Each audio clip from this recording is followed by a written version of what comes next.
विश्वशीरुषं देवं विश्वाक्षं विश्वशम्भुवं विश्वं नारायणं देवमक्षरं परमं पदं विश्वतः परमां नित्यं विश्वं नारायणगुं हरिं विश्वमेवेदं पुरुषस्तद्विश्वमुपजीवति पतिं विश्वस्यात्मेश्वरं शाश्वतं शिवमच्युतं नारायणं महाज्ञेयं विश्वात्मानं परायणम्।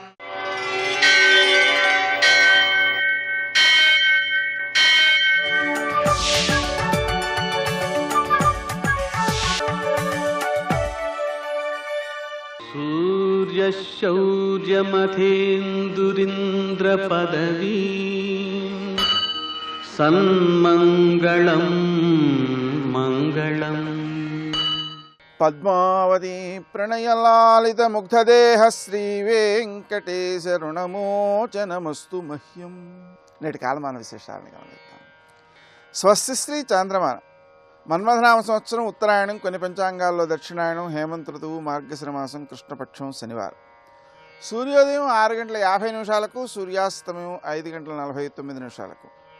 తిథి అష్టమి రాత్రి 12:21 వరకు, నక్షత్రం హస్త రాత్రి 11:33 వరకు, వర్జం శేషవర్జంగా ఉదయం 7:44 వరకు, దుర్ముహూర్తం ఉదయం 6:50 నుంచి 8:18 వరకు, అమృతకాలం సాయంకాలం 4:46 నుంచి 6:35 వరకు, రాహుకాలం శనివారం కాబట్టి ఉదయం 9 నుంచి 10:30 వరకు, అష్టకవర్గరీత్యా శుభప్రదమైన సమయం మధ్యాహ్నం 3 గంటలకి. నేటి విశేషం అనఘాష్టమి. ఇది ప్రధానమైన అనఘాష్టమి అని అంటారు. ఈ సమయంలో మనం అనఘాష్టమి వ్రతాన్ని ప్రారంభం చేయాలి. ప్రారంభం చేసి ప్రతి మాసం చేస్తూ సంవత్సర కాలం పూర్తి చేయాలన్నమాట. అలా ప్రారంభించేటువంటి ప్రధానమైన అనఘాష్టమి. 17వ శుభదివసంగా ధనుర్మాసంలో గోదాదేవి తన పాసురంలో గోపిక యశోదను నిద్రలేపి, కృష్ణుణ్ణి తొందరగా లేపమ్మా, ఆయన మాకు కావలసినవన్నీ ఇస్తాడు, పూజలకు ఉపకరించేటువంటి వస్తు సముదాయాన్ని ఇస్తాడు, ప్రజలకు కావలసినవి ఇస్తాడు, ఆయన యొక్క అనుగ్రహం మాకు కావాలి అని ప్రార్థిస్తోంది. నేటి ఆణిముత్యాలు.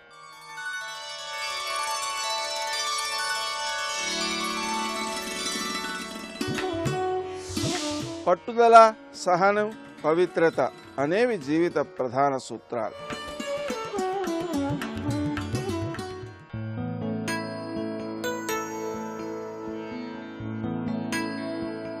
ఐహికమైన ఆశలకి అతీతంగా ఆలోచన చిగురించగలిగితే జీవన్ముక్తికి మార్గం సుగమం అవుతుంది.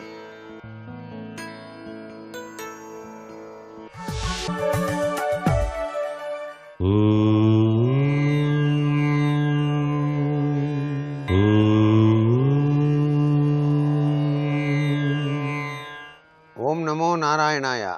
ఓం నమః శివాయ. శ్రీమాత్రే నమః. ధనుర్మాస వైభవ సందర్భంగా ఆండాళమ్మ తల్లి తన యొక్క పాసురాలలో లీలామృత తత్వాన్ని వివరిస్తూ మనం కూడా ఆ స్వామి సేవను చేసి తరిద్దాం అని చక్కగా చెబుతోంది. ఎన్ని పూలు పూసినా, ఎన్ని మాలలల్లినా తనివి తీరదేలను, మనసు నిండదేలను అంటూ రకరకాలైనటువంటి పుష్పాలన్నింటినీ కూడాను కోసి ఆ రంగనాయకుని సేవలో మనమంతా కూడా పునీతులమైపోదాం గోపికలారా. కృష్ణ పరమాత్మను అనునిత్యం కూడాను ఆరాధన చేసి తరించిన వారు ఎందరో మరెందరో ఉన్నారు. మీరాబాయి నిత్యం కూడాను సంకీర్తన రవళిలో ఆ స్వామిని ఆరాధన చేసి ప్రత్యక్షం చేసుకొని పునీతురాలైంది. అలాగే సతీ సక్కుబాయి అనుక్షణం కూడాను శ్రీరంగనాథుని నామస్మరణ తత్వంలో తన జీవితాన్ని పునీతం చేసుకొని ధన్యురాలైంది. ఎందరో ఇంకెందరో మహానుభావులు ఆ స్వామిని అనుక్షణం కూడాను ఆరాధన చేసి స్వామిలో ఐక్యమైపోయినటువంటి తీరుతెన్నులు అనిర్వచనీయమైన భక్తి భావన స్ఫూర్తికి నిదర్శనాలు. మనమంతా కూడాను స్వామివారి యొక్క పాసురాల్ని చక్కగా ఆలకించి స్వామికి పరిపూర్ణవంతమైనటువంటి ఆ యొక్క దద్దోజనం, ఫలాదులు, అలాగే వివిధ రకాలైనటువంటి పిండి వంటలు కూడాను స్వామికి సమర్పించి మనం పరిపూర్ణవంతమైనటువంటి అదృష్టకరమైనటువంటి భావనా స్ఫూర్తిలో స్వామి సేవలో జీవితాన్ని కైంకర్యం చేసుకుందాం అని అభివర్ణిస్తున్నటువంటి తరుణం గోపికలందరికీ కూడాను విశదీకరించింది ఆండాళమ్మ తల్లి. సర్వే జనా సుఖినో భవంతు.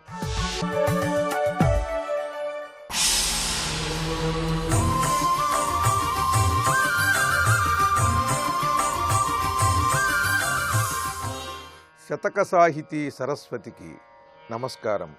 కలియో గంజియో త్రావుగాని రుచులన్ గైకోడు, ఏ ఎండకున్ చలికిన్ వానకు నోడడు, ఆత్మసుఖ వాంఛాదూరుడు అత్యాశచే పలు పోకిళ్లకు పోవడు, ఓరిమిని విశ్వధ్యేయుడై తా కృషీవలు చందంబున భక్తుడెంతకును దేవా పాండురంగ ప్రభు. ఓ పాండురంగ, నీ భక్తుడైన వాడు నిరాడంబరుడై నిర్మల హృదయుడై నిరంతరం నిన్నే ఆరాధిస్తూ కలో గంజో త్రాగుతూ నిరంతరం సన్మార్గంలో సాగుతాడు తప్పితే రుచులన్ గైకోడు. నేను ఈ గంజి తాగుతున్నాను, పంచభక్ష్య పరమాన్నములను షడ్రసోపేతంగా భుజించినట్లయితే ఆ రుచులను ఆస్వాదించటంలో ఆనందం ఉన్నది అని ఆ రుచుల కోసం వెంపర్లాడడు.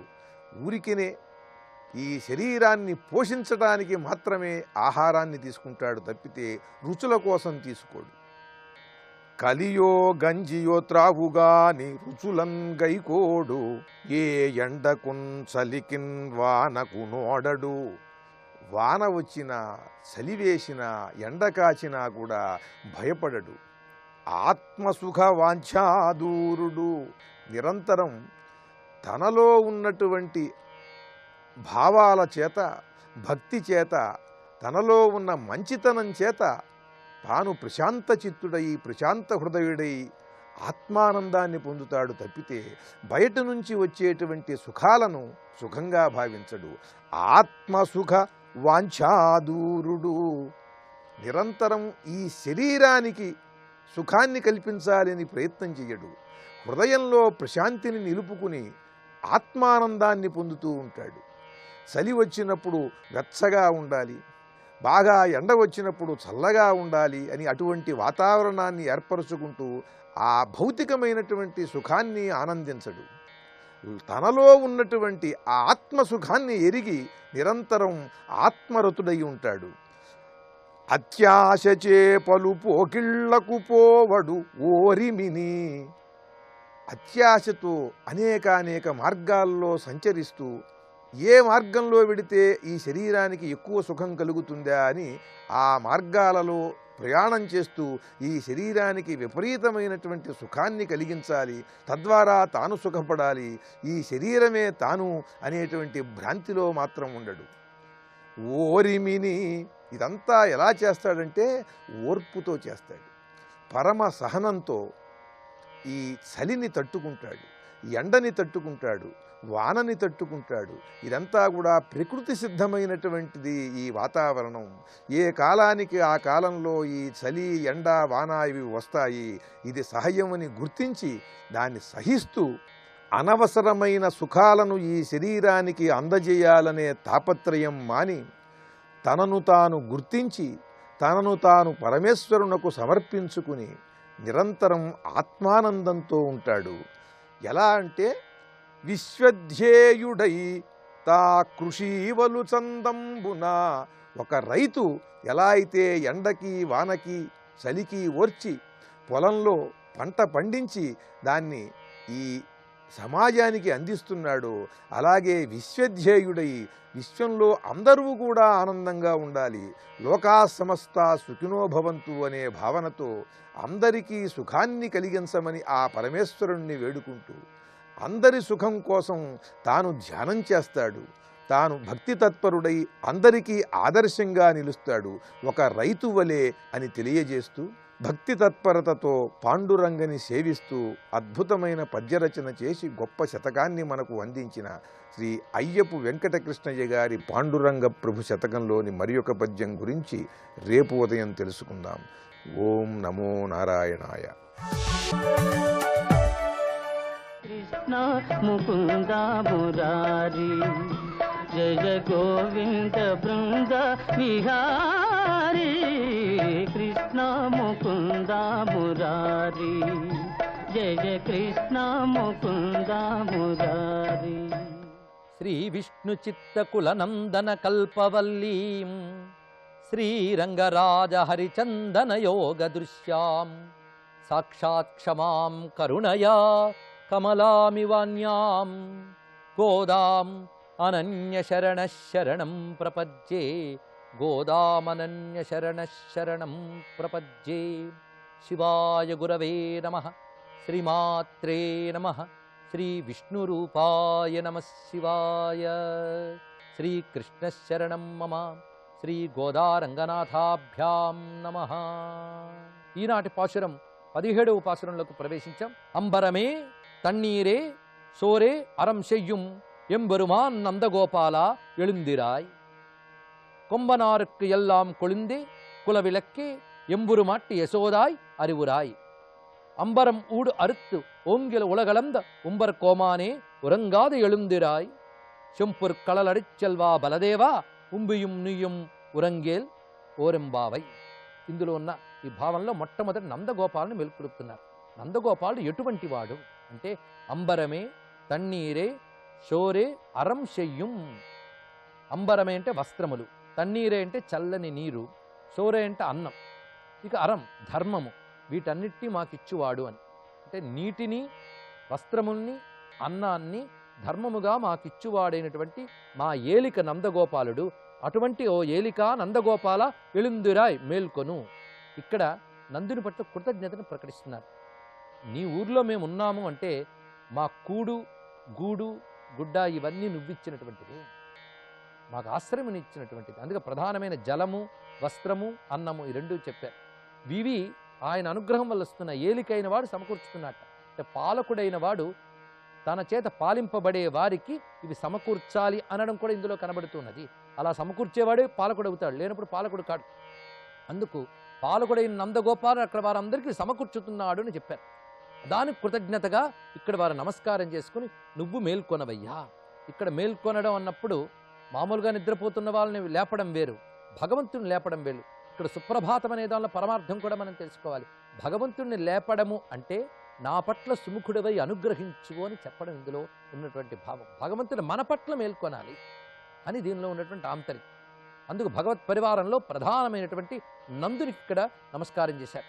ఇప్పుడు యశోదమ్మకి నమస్కారం చేసి మేల్కొలుపుతున్నారు. కొంబనారుకు ఎల్లాం కొళుందే కులవిళక్కే. ఒక చక్కని చెట్టుకు చిగురు ఎలా ఉంటుందో అదేవిధంగా స్త్రీజాతంతటికి కూడా ఒక చిగురు లాంటిదిట తల్లి యశోదమ్మ. చిగురు చెట్టుకు అందం, పైగా చిగురు ఆశల్ని కూడా చిగురింపజేస్తుంది. ఒక చిగురు కనబడిందంటే ఈ చిగురు ఇంకా ఆకులను విస్తరింపజేసి పళ్ళని ఇస్తుంది అని ఆశ కలిగిస్తుంది. అందుకు చిగురికి చాలా సౌందర్యం ఉన్నది మనకి. అలాగా మొత్తం స్త్రీజాతినే మనం ఒక చెట్టుగా భావించినట్లయితే ఆ చెట్టుకు చిగురులా ఉంది తల్లి. అంత సుకుమారంగాను, అంత మృదువుగాను, అంత ఆశాజనకంగాను, శోభాయమానంగా ఉంది. పైగా చిగుళ్ళు కూడా లేత ఎర్రని కాంతులతో ఉంటూ ఉంటాయి. అందుకు చిగురులా ఉండడమే కాకుండా కులవిలక్కే, చక్కటి మాట, మా కులమునికే నువ్వు మంగళ దీపం లాంటి దానవు అని. మొత్తం గోపకులంలోనే ఒక మంగళ దీపంలా ప్రకాశిస్తున్న యశోదమ్మ. మరి ఆ ఇంట స్వామి అవతరించాడంటే సామాన్య విషయమా? అందుకే పరీక్షిత్తు అడుగుతాడు సుఖయోగింద్రుడితో, అయ్యా ఆ ద్రోణుడు అనబడే వసువు ఎంత ధన్యుడయ్యా. ఎందుకంటే ఏ పుణ్యములు లేకపోతే కృష్ణ పరమాత్మ తల్లి తండ్రి అవగలరా? అందుకు ధర అనేటువంటి ఒక దివ్యకాంత ఆ వసువుకు భారీగా ఉండేది.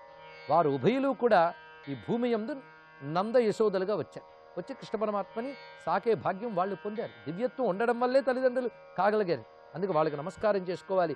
మంగళ దీపం వంటి దానా, పైగా ఎంబురు మాట్టి అంటే మాకు ఏలిక సాని, మాకు స్వామినివి నువ్వు, నాయకురాలువు నువ్వు.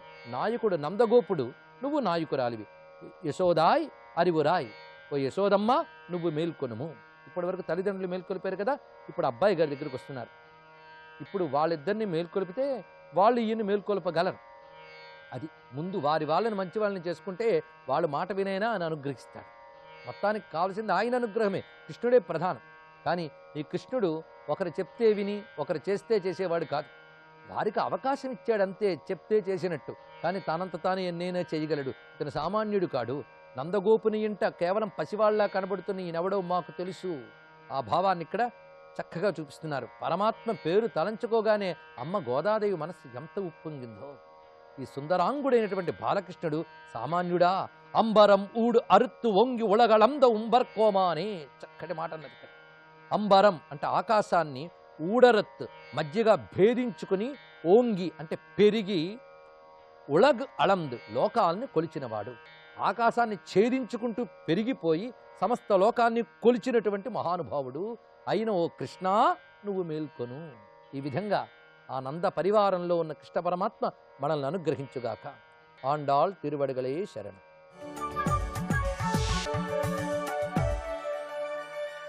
करोति या बिभर्ति या निहन्ति या जगत्त्रयं समन्ततो विभाति या न दृश्यते क्वचिच्चया. నమో దేవ్యై మహాదేవ్యై శివాయై సతతం నమః. నమః ప్రకృత్యై భద్రాయై నియతాః ప్రణతాస్మతాం. శివాయ గురవే నమః. శ్రీమాత్రే నమః. శ్రీ విష్ణురూపాయ నమః శివాయ. శ్రీ ఉమాయై నమః. ఒక ప్రభువుకి కాఠిన్యము ఉంటుంది, కారుణ్యము ఉంటుంది. రెండు ఉంటేనే ప్రభు అవుతాడు. ఏదో ఒకటి ఉంటే ప్రమాదం. కాఠిన్యం ఎందుకు ఉండాలంటే ధర్మాన్ని రక్షించేటప్పుడు అధర్మం పట్ల కాఠిన్యం ఉండాలి. అటువంటి వాడే ప్రభు అవుతాడు. అదేవిధంగా రక్షణ చేసేటప్పుడు ఆ సౌకుమార్యము దయ ఉండాలి. అందుకే అమ్మవారి దగ్గర కాఠిన్య కారుణ్యాలు రెండూ ఉన్నాయి కనుక వజ్రమయి పుష్ప సుకుమారి సర్వస్య శక్తి అబల. అన్నిటికీ శక్తి అమ్మవారే. ఆవిడ అబల. బలమంటేనే ఆ జగదంబ. అబల అంటే బలము లేనిది అని. అంటే స్త్రీకి అబల అని పేరు, సుకుమారంగా ఉంటుంది కనుక. అన్నిటికీ శక్తి అని అమ్మవారు అబలగా కనబడుతున్నారే, అటువంటి కాళీ గౌరీ అయిన అంబిక జయించుగాక. ఒకే అంబిక. అంబిక కాళీ గౌరీ రూపాలుతున్నది.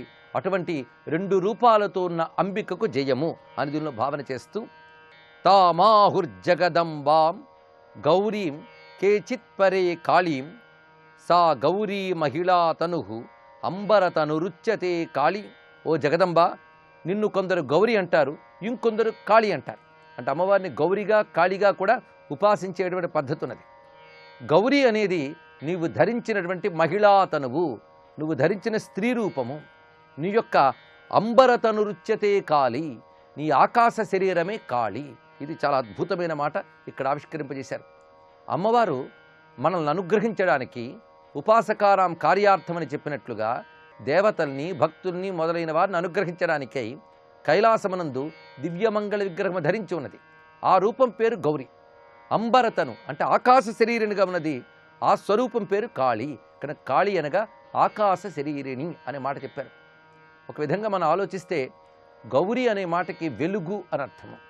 ఆకాశంలో రెండూ ఉన్నాయి, వెలుగు ఉంది, చీకటి ఉన్నది. అనంతమైన ఆకాశంలో నీలిమ ఏదైతే ఉన్నదో ఆ నీలిమ, ఆ చీకటి ఇదంతా కాళీ స్వరూపం. అటువంటి ఆ నీలిమైన ఆకాశంలో రకరకాల జ్యోతిర్మండలాలు వ్యక్తమవుతున్నాయి. అంటే ఎక్కడైతే నీలము చీకటి ఉన్నదో అక్కడే కాంతులు వ్యక్తమవుతున్నాయి. ఆ వ్యక్తమవుతున్న కాంతులు గౌరీ అయితే ఆ నీలిమ కాళీ అని కూడా భావించవచ్చు. ఇటువంటి భావనతో పరిశీలిస్తున్నారు. పైగా కాళీ అనే శబ్దానికి ఆకాశ శరీరం అనే మాటతో పాటు కాలస్వరూపమే కాళీ. కాలహ అనేది పుంలింగం, కాళీ అనేది స్త్రీలింగం. లింగభేదమే కానీ అర్థము తత్వము ఒక్కటే అంటున్నారు తర్వాత శ్లోకంలో. పాచక శక్తే కాళ్యా కేవల లింగేన భిద్యతే కాలహ యత్ పాకతో గభీరాత్ భువనే సర్వేపి పరిమాణా. ఇది తత్వ వివేచనతో భగవత్ స్వరూపాన్ని ఆవిష్కరించడం. ఈ ప్రపంచంలో పరిమాణం లేదా పరిణామం అనేది కలుగుతూనే ఉంటుంది. అలాంటి పరిణామాలు ఏవైతే ఉన్నాయో ఆ పరిణామాలే కాలం యొక్క లక్షణము. పరిణామం అంటే మార్పు. కాలాన్ని మనం ఎలా పోల్చుకోగలంటే మార్పు బట్టి పోల్చుకోగలం. చూడడానికి ఒకేలా అన్నీ కనబడతాయి, కానీ మార్పు అనేదే కాలము యొక్క శక్తి. అందుకే పరిణామాన్ని కలిగించే పరమేశ్వర శక్తి పేరు కాళి అని నిర్వచనాన్ని ఇచ్చారు ఇక్కడ. పరమేశ్వరుడు పెద్ద పాచకుడు. పాచకుడు అంటే వంటవాడు అని అర్థం. వంటలు చేసేవాడు అంటే పాకాచార్యుడు ఆయన. ఈ విషయాన్ని భారతం కూడా చెప్తున్నది. భూతానికాల పచతీతి వార్త అని మహాభారతంలో యక్షప్రశ్నలో ధర్మరాజు చెప్తాడు. ఇక్కడ కాలహ పచతీతి అంటే పాచక శక్తి కాళి అనే మాట ఒక ఆర్షభావన. గణపతి ముని కవిత్వంలో మనం తెలుసుకోవాల్సింది నూతనత్వము ప్రతిభ సహజంగా ఉంది, కాదని కాదు, కానీ ఆర్ష విజ్ఞానం ఆర్ష పరంపర చెప్పబడుతున్నది, తెలుసుకోవాలి. అంతేగాని భగవంతుని గురించి మనకు తోచినట్టు రాయడం కాదు. శాస్త్రసమ్మతమైన సంప్రదాయాన్ని మనకు స్ఫురించినటువంటి భావంతో సమన్వయిస్తూ శాస్త్ర విరుద్ధము కానివి చెప్పకుండా జాగ్రత్త పడాలి. అటువంటి వాడు మహాకవి అవుతాడు. అలాంటి మహాకవి గణపతి ముని. అందుకే అటు భారతంలో కానీ అటు వేదంలో కానీ ఋషి ఎప్పుడూ ఒకటే చెప్తాడు. అదే భావాన్ని ఇక్కడ చూపిస్తున్నారు. పాచక శక్తేహే. ఈ విశేషం ఏంటంటే పాచకుడైన పరమేశ్వరుని యొక్క ఆ పాకశక్తియే కాళి అన్నారు. ఒక వంటవాడు ఎలాగైతే వంటలు వండుతుంటాడో పరమేశ్వరుడు అలా ప్రపంచాన్ని వండుతూ ఉన్నాడు. ఇక్కడ ఈ వంట అనేటువంటి మాటలో పరిణామాన్ని కలిగించడమే వంట యొక్క లక్షణం. ఒక కాయగూర తీసుకుంటాం, దాన్ని వండుతాం. వండడం ఏంటి? దాన్ని మార్పు చేస్తాం మొత్తం కూడా. అది ఉడికించడము వేయించడము చేసి దాని అసలు రూపు కాస్త మరొక రూపం తీసుకుంటుంది. ఆ మార్పు పేరే పాకము. ఆ పాకం నిత్య ప్రపంచంలో జరుగుతున్నది. ఆ పాచకుడు, ఆ వంటవాడు పరమేశ్వరుడు. ఆ వండే శక్తి పేరు కాళి. అంటే పరిణామాన్ని కలిగించే పరమేశ్వర శక్తి కాళి అని నిర్వచనం చూపిస్తున్నారు. యత్ పాకతో గభీరాత్. మరొక విశేషం, ఆ పాకము చాలా గభీరమైనది అన్నారు. గభీరం అంటే లోతైనది, అంతుపట్టదు. ఈ మార్పులు మనకు అర్థం కావు. ఆ మార్పును చూస్తూ మనం కూడా మారిపోతూ వెళ్ళడమే తప్ప మార్పుని ఆపే శక్తి కానీ మార్పు ఏమిటని ప్రశ్నించే శక్తి కానీ మనకు లేదు. బాల్యం పోయింది, వార్ధక్యం దాకా వెళ్ళిపోయాం. ఆశ్చర్యం వేస్తుంది. కానీ ఎందుకు ఇలా ముసలివాళ్ళం అయిపోయాం, ఎందుకు ఇలా పోతాం అని అడిగే శక్తి కానీ తిరిగి మళ్ళీ బాల్యంలోకి వెళ్ళగలిగే శక్తి కానీ మనకు లేదు. అది కాలం యొక్క ప్రభావము. అలాంటి మార్పు చెందించేటువంటి ఒక ప్రవాహ లక్షణము, పాచక లక్షణం కాలంలో కనబడుతున్నది. ఆ శక్తికి కాళి అని వ్యవహారము. అందుకు ఆకాశ శరీరం ఒక మాట, కాలం అనే ఒక మాటని చెప్తున్నారు. ఇప్పుడు ఆకాశంలో కాలము ఎలా ఉన్నది పరిశీలించాలి. అందుకు ఆకాశము కాలము రెండు శక్తులు కూడా ఉన్నది. ఎందుకంటే ఏ మార్పులైనా సంఘటనలైనా ఆకాశంలోనే కలుగుతున్నాయి. ఆకాశములోంచి వ్యక్తమవుతున్న ఈశ్వర శక్తి వల్లనే కలుగుతున్నది. కనుక ఆకాశం అంటే మరేమిటో కాదు, వ్యాపించిన ఈశ్వర శక్తి ఆకాశము. అలాంటి ఆకాశంలో గ్రహాలు, నక్షత్రాలు, జీవులు వీళ్ళందరూ అందులోనే పుట్టి అందులోనే పెరుగుతున్నారు. ఆకాశము నుంచి లభించే ఈశ్వర శక్తి వల్లనే కలుగుతున్నారు. అందుకే ఆకాశ శక్తి రెండు విధాలుగా వ్యాపించి ఉన్నది. అదే కాళీతత్వము. ఆ రెండు రూపాల కాళీ స్వరూపము ఆకాశం అనేది ఎలా ఉన్నదో తర్వాత శ్లోకాల్లో చెప్పుకుందాం. సర్వం శ్రీ కాళీ చరణారవిందార్పణమస్తు.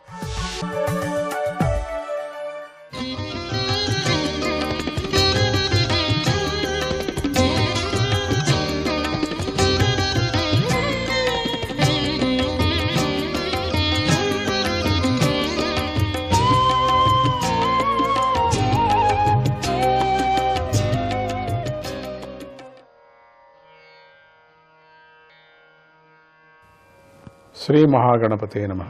శ్రీ సరస్వతీ నమః. శ్రీపాదవల్లభ నరసింహ సరస్వతి. శ్రీ గురు దత్తాత్రేయాయ నమః. వాసుదేవ పరావేద వాసుదేవ పరామఖః వాసుదేవ పరాయోగ వాసుదేవ పరాః క్రియాః వాసుదేవ పరం జ్ఞానం వాసుదేవ పరం తపః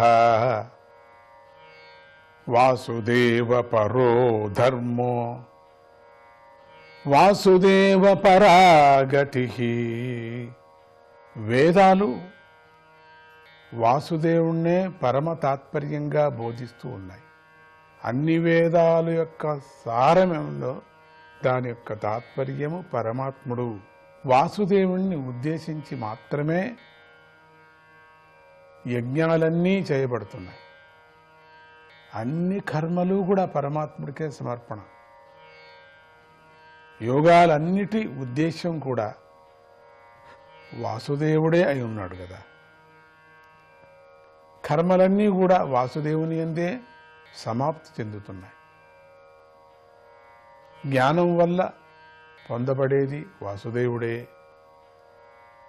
వాసుదేవుని కొరకే తపస్సు, ధర్మాచరణము చేయబడుతున్నాయని తెలుస్తున్నది.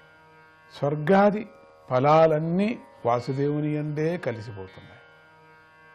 ఇక్కడ వాసుదేవుడంటే పరమాత్మ అని, అన్నీ కూడా పరమాత్మ యందు కలిసినప్పుడే సార్థకమవుతాయని చెప్పబడినట్లుగా తెలుసుకోవాలి అని అర్థం మనం తెలుసుకోవాలి. ఇక జగత్ సృష్టి యొక్క సూక్ష్మ వివరణాన్ని మనం ఇక్కడ చెప్పుకుందాం.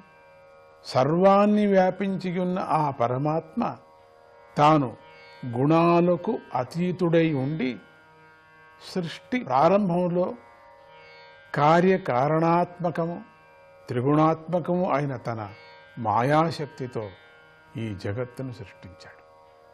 ఆ మాయాశక్తి యొక్క విలాస స్వరూపాలైన త్రిగుణాల వల్ల తయారైన వాటిలో ప్రవేశించి పరమేశ్వరుడు తన చైతన్య శక్తి చేత వాటన్నిటినీ ప్రకాశింపజేస్తూ గుణాలు కలవాడనట్లుగా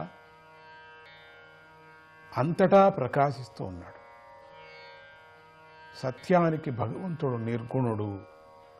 అగ్ని ఒకటే అయినప్పటికీ తనను ప్రకటన చేసే కట్టెలయందు వేరువేరుగా కనిపిస్తూ ఉంటుంది. అదేవిధంగా అందరిలోనూ ఆత్మస్వరూపంగా ఉండే పరమాత్మ అనేకమా అన్నట్లు కనిపిస్తూ ఉంటాడు. పరమాత్మను అన్ని చోట్ల ఆ రూపాలతో అగ్ని ఒకటిగా కనపడుతూ ఉంది అని ఆ వెలుతురు ఎట్లనో ఆ పరమాత్ముడి యొక్క తెలుసుకోవటం ఆ రూపాలతో కనపడి అనేక రూపాలు అన్నట్లుగా ఉంటుంది మనకు. నువ్వు ఈ రూపంతో ఉన్నాడు, ఆ రూపంతో ఉన్నాడు, కానీ అన్ని రూపాల్లోనూ ఉండేవాడు ఒకడు ప్రకాశిస్తూ ఉన్నాడని తెలుస్తుంది. అది అనేకమైనటువంటి పరమాత్ముడు దండిగా అన్నట్టుగా అనిపిస్తుంది మనకు. అందుకని అన్ని దానిలోనూ ఉండేటువంటి ఆ పరమాత్ముడి చైతన్యం రూపమే, ఆ వెలుతురే వెలుగే పరమాత్ముడు అని తెలుస్తున్నది. భూమి, నీరు, అగ్ని, వాయువు, ఆకాశం అనే సూక్ష్మ పంచభూతాలు, ఇంద్రియాలు మరియు మనస్సు అనే త్రిగుణాత్మకాలైనటువంటి తత్వాలతో పరమాత్మ జగత్తును ప్రాణులను సృష్టించి వారి యందు ప్రవేశించి శబ్ద స్పర్శ రూప రస గంధాలను అనుభవిస్తున్నవాడిగా కనిపిస్తున్నాడు. అక్కడక్కడ వాడు ఉంటూ ఇది దాన్ని అనుభవిస్తున్నాడు, శబ్దరూపంగా అనుభవిస్తున్నాడు, స్పర్శ రూపంగా అనుభవిస్తున్నాడు, రసరూపంగా అనుభవిస్తున్నాడు, గంధాల రూపంగా అనుభవిస్తున్నాడు, వాసన రూపంగా అనుభవిస్తున్నాడు అనిపిస్తుంది. కానీ దీనిలో అన్ని దాంట్లో అది అనుభవిస్తున్నాడులాగా కనిపించినప్పటికీ వాడొకడు. లోకకర్త అయిన ఈ పరమేశ్వరుడు దేవతలు, పశువులు, పక్షులు, మానవులు మొదలైన వారి యందు లీలగా అవతరించటంలో ప్రీతి గలవాడై సత్వగుణం ద్వారా లోకాలను పరిపాలిస్తూ ఉన్నాడు. అన్ని రూపాలు తీసుకోవటం వాడికి చాలా ఇష్టం. అన్ని రూపాలతోనూ దీని నుంచే లోకమేమో, దాని నుంచేనే లోకమేమో, దీని నుంచినే లోకమేమో అనేటువంటి ఎట్లా తీసుకొస్తున్నాడు చూడండి, అనిపిస్తున్నాడు అక్కడ. కానీ అన్ని దాండ్లకు వాడే రూపమైన కర్తుడు అనేటువంటి విచారం తెలుస్తుంది. ఇది నిశ్చయము. ఇంతటితో 2వ అధ్యాయం సమాప్తమవుతున్నది. ఇక 3వ అధ్యాయంలోకి వెళదాం. ఈ అధ్యాయంలో భగవంతుని 24 అవతారాలు సంక్షేపంగా వర్ణింపబడ్డాయి. శౌనకాదుల ప్రశ్నకు సూతుడు ఇంకా ఇలా బదులు చెప్తున్నాడు. భగవంతుడు పూర్వం సృష్టిని చేయాలనే కోరికతో మహాతత్వము, అహంకారము మరి పంచతన్మాత్రాలతో కూడిన పురుష రూపాన్ని గ్రహించాడు. ఆ రూపంలో 5 జ్ఞానేంద్రియాలు, 5 కర్మేంద్రియాలు, ఇక అంతఃకరణము మరి పంచభూతాలు అనేటువంటి 16 కళలు ఉన్నాయి. ఇక్కడ అహంకారం అంటే మనం లోకంలో రూఢిగా చెప్పుకునే అహంకారం కాదు. పరమాత్మ తత్వమే సర్వజ్ఞత్వం. దానినే ఇక్కడ అహంకారంగా అర్థం చేసుకోవాలి. నీటి యందు నిద్రాముద్రలో సమాధిలో ఉన్న శ్రీ మహావిష్ణువు నాభి అనే సరస్సు నుండి ప్రజాపతులకు ప్రభువైన చతుర్ముఖ బ్రహ్మ ఉదయించాడు. ఆ శ్రీ మహావిష్ణువు యొక్క అంగాంగ రూపంగా ఈ జగత్తు విస్తరించి ఉంది. పరమాత్ముడు యొక్క విస్తారం ఎట్లా ఉందంటే వాడి యొక్క స్వరూపము పూర్ణమైన విశ్వరూపము, ఈ ప్రపంచమంతా ఆయన అంగాంగ రూపాలే అని చెప్పుకొని వచ్చారు. ఎక్కడ చూసినా ఇదొక అంగమే, ఇదొక పరమాత్ముడి యొక్క అవయవమే, అది అంగమే, ఇట్లా చెప్పుకొని వచ్చారు. ఎన్ని గోళాలు, ఈ ఇన్ని గోళాలంతా పరమాత్ముడి యొక్క అంగమని చెప్పుకొని వచ్చారు. అదే ఆ విరాట్ రూపం. నమో నారాయణాయ.